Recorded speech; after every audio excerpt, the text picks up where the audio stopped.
नमस्कार। आज हम रेक्टेंगुलर स्लिट यानी आयताकार स्लिट के द्वारा विवर्तन के बारे में चर्चा करेंगे।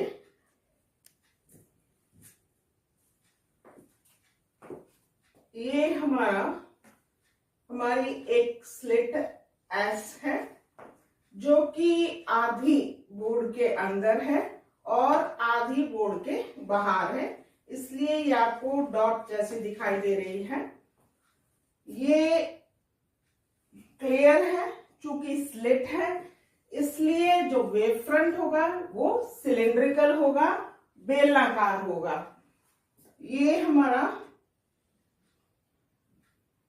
एक आयताकार स्लिट है जिससे हमें विवर्तन देखना है, रेक्टेंगुलर स्लिट है। ये स्लिट भी इस तरह से रखी है कि आधी अंदर है और आधी बाहर है। ये ए बी, ये जो है इस स्लिट की चौड़ाई है, ये ए बी इस स्लिट की चौड़ाई है। और यहाँ पर्दा है, स्क्रीन है जो कि स्लिट के पैरेलल है। तो ये सिलिंड्रिकल वेव फ्रंट आगे की ओर बढ़कर स्लिट तक पहुंच रहा है। ये सिलिंड्रिकल वेव फ्रंट इस तरह से आधा अंदर है आधा बाहर है, इस कारण से आपको ये आर्क यानी एक चाप की तरह से दिखाई दे रहा है। हम इधर से स्ट्रेट लाइन बना रहे हैं जो कि ये P बिंदु से प्रदर्शित कर रहे हैं। ऑब्वियस है कि यदि इसका रेक्टेंगुलर, आप लाइट का रेक्टेंगुलर यानी सरल रेखीय, रेक्टेंगुलर नहीं सॉरी रेक्टिलिनियर यानी सरल रेखीय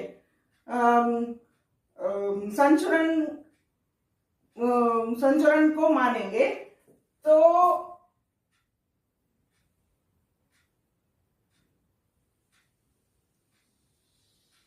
ये और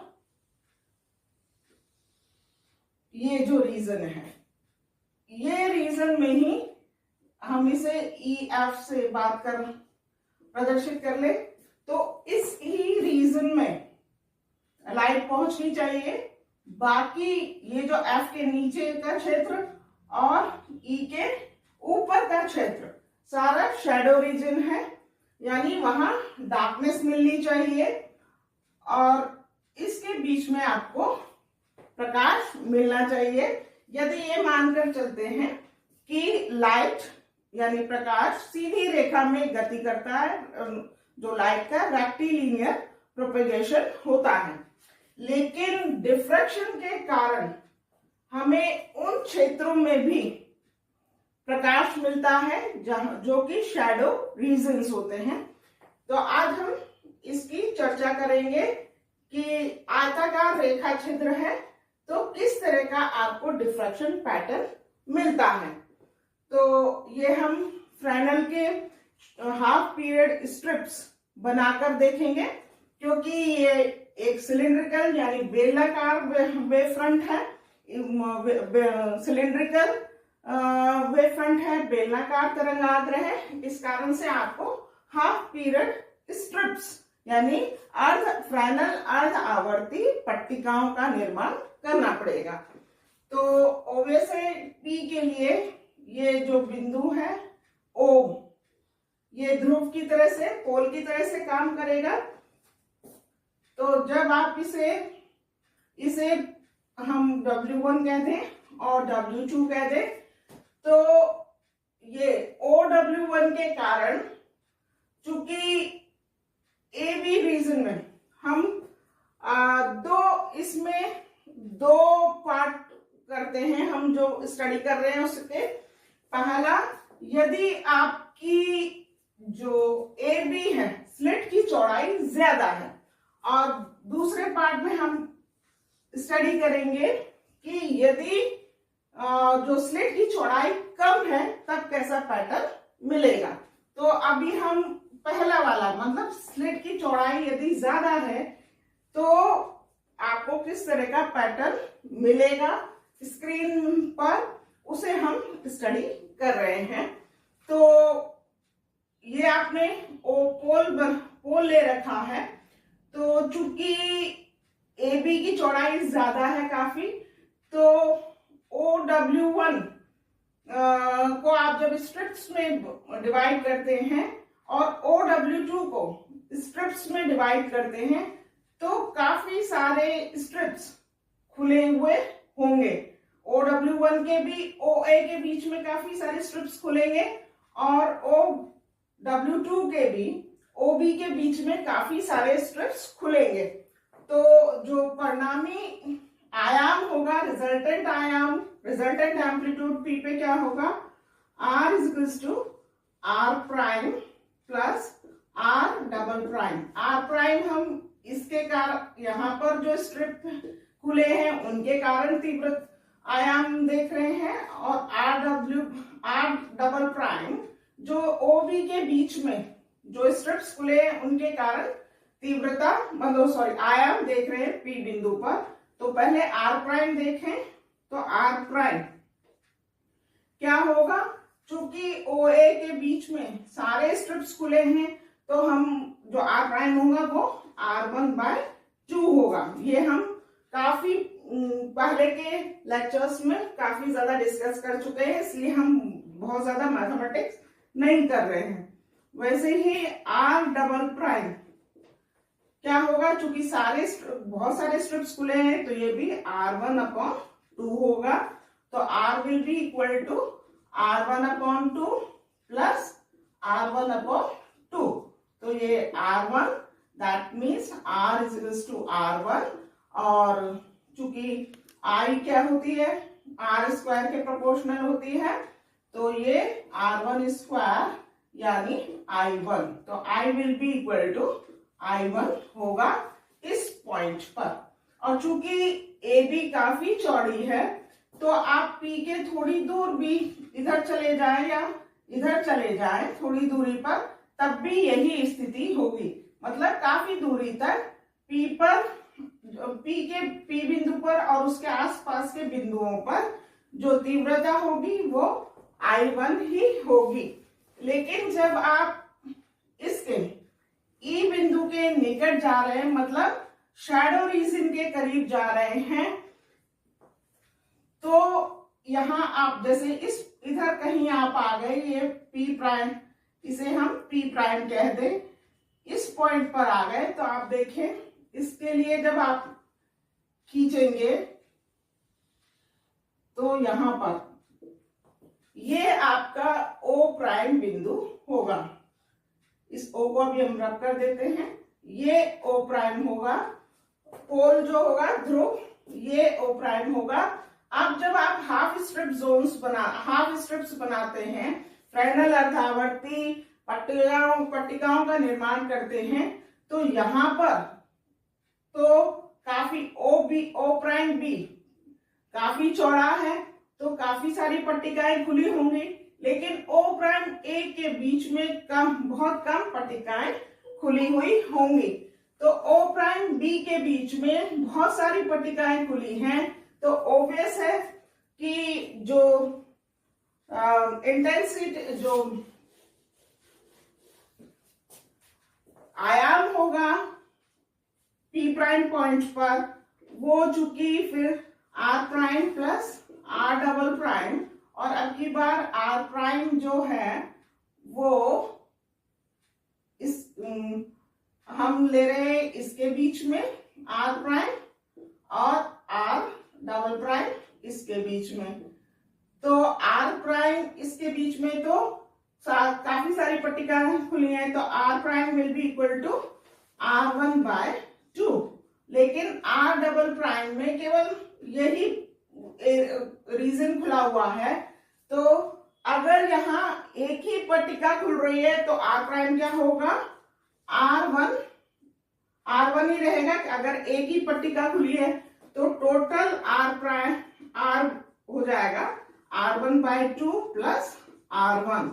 लेकिन अगर दो पट्टिकाएं खुली हैं तो क्या हो जाएगा, तो r प्राइम क्या हो जाएगा, r prime will be equal to r1 minus r2, और चूंकि r1 r2 लगभग बराबर है तो सॉरी r डबल प्राइम हो जाएगा r1 माइनस r2।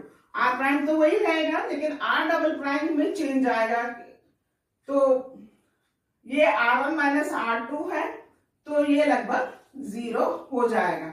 तो अब r जो होगा वो कितना होगा, r1/2 प्लस 0, मतलब केवल r1/2, मतलब यहाँ तो ज्यादा तीव्रता मिलेगी। यदि एक पट्टिका खुली है तो ज्यादा तीव्रता मिलेगी, यदि दो पट्टिकाएं खुली हैं तो कम तीव्रता होगी, यदि तीन खुली है तो ज्यादा होगी। दैट मीन्स ये इस बात पर डिपेंड करता है कि इन दोनों के बीच में कितनी पट्टिकाएं मतलब स्ट्रिप्स खुली हुई हैं। तो यहाँ ऑब्वियस है कि आपको फ्रिंजेस मिलेंगी, डार्क और ब्राइट फ्रिंजेस मिलेंगी यदि आपका पॉइंट शैडो रीजन के नजदीक है, तो आपको यहाँ पर डार्क और ब्राइट फ्रिंजेस मिलेंगी। और यदि आप और ऊपर चले जाएं, शैडो रीजन में चले जाएं लेकिन ई पॉइंट के नजदीक हैं, तो क्या होगा, यदि हम इसको देखें,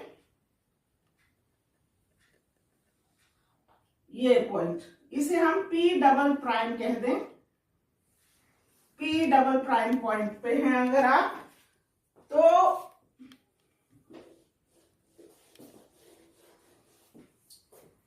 तो फिर वही स्थिति, अब इसको हम रब कर दें,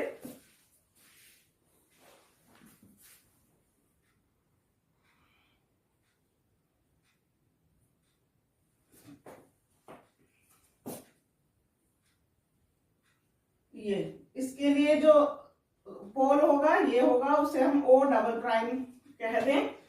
अब O डबल प्राइम पर आप देख रहे हैं कि ये जो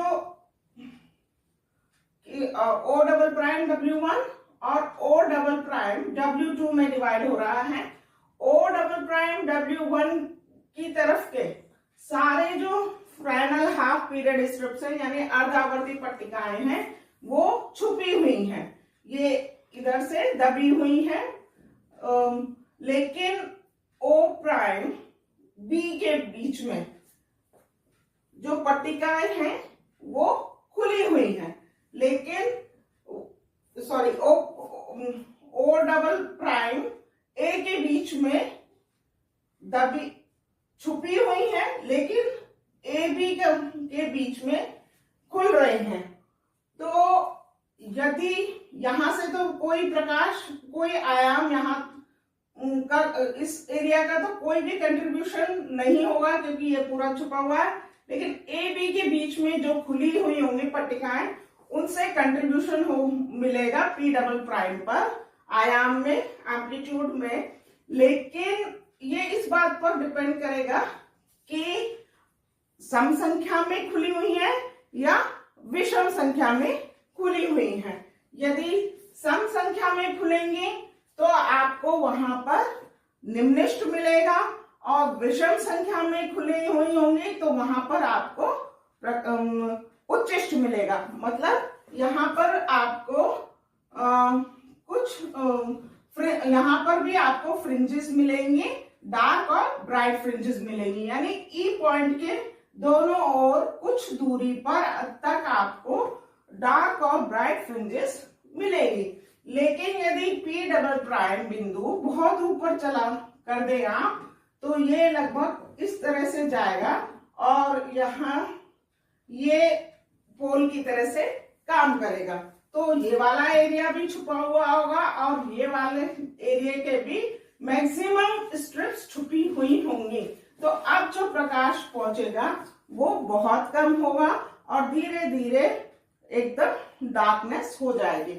मतलब कहने का ये है कि इस बिंदु पर मैक्सिमम इंटेंसिटी होगी और कुछ दूरी इस बिंदु पर आपको इंटेंसिटी मिलेगी, सॉरी मैक्सिमम नहीं लेकिन इंटेंसिटी मिलेगी, काफी प्रकाश मिलेगा और इसके कुछ दूरी तक प्रकाश, जो प्रकाश पी बिंदु पर है वही प्रकाश आपको कुछ दूरी तक मिलेगा, लेकिन जैसे जैसे आप शैडो रीजन की तरफ पहुंचेंगे वैसे वैसे आपको डार्क और ब्राइट फ्रिंजेस मिलेंगी जो कि शैडो रीजन में भी होंगी, लेकिन धीमे धीमे उनकी इंटेंसिटी कम होती जाएगी और फिर आपको कंप्लीट डार्कनेस मिलेगी। तो इसको यदि आप प्लॉट करना चाहें तो इसको इस तरह से आप प्लॉट कर सकते हैं।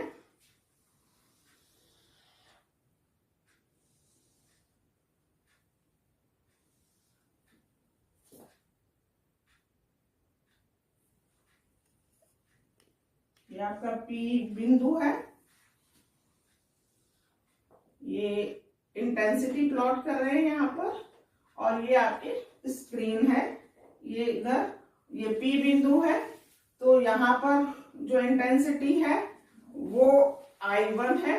I1 जैसे हमने बात की थी, I equals to R square equals to R1 square plus R1 square equals to I1। तो ये I1 है यहाँ पर ये P बिंदु पर I1 इंटेंसिटी है जो कुछ दूरी तक जैसे हमने बात की वही इंटेंसिटी रहती है, लेकिन फिर जैसे जैसे आप शैडो रीजन के करीब आने लगते हैं तो फिर इस तरह से आपका डार्क और ब्राइट फ्रिंजेस मिलती जाती है जो जिनकी इंटेंसिटी लगभग कम होते होते फिर एकदम जीरो होने लग जाती है।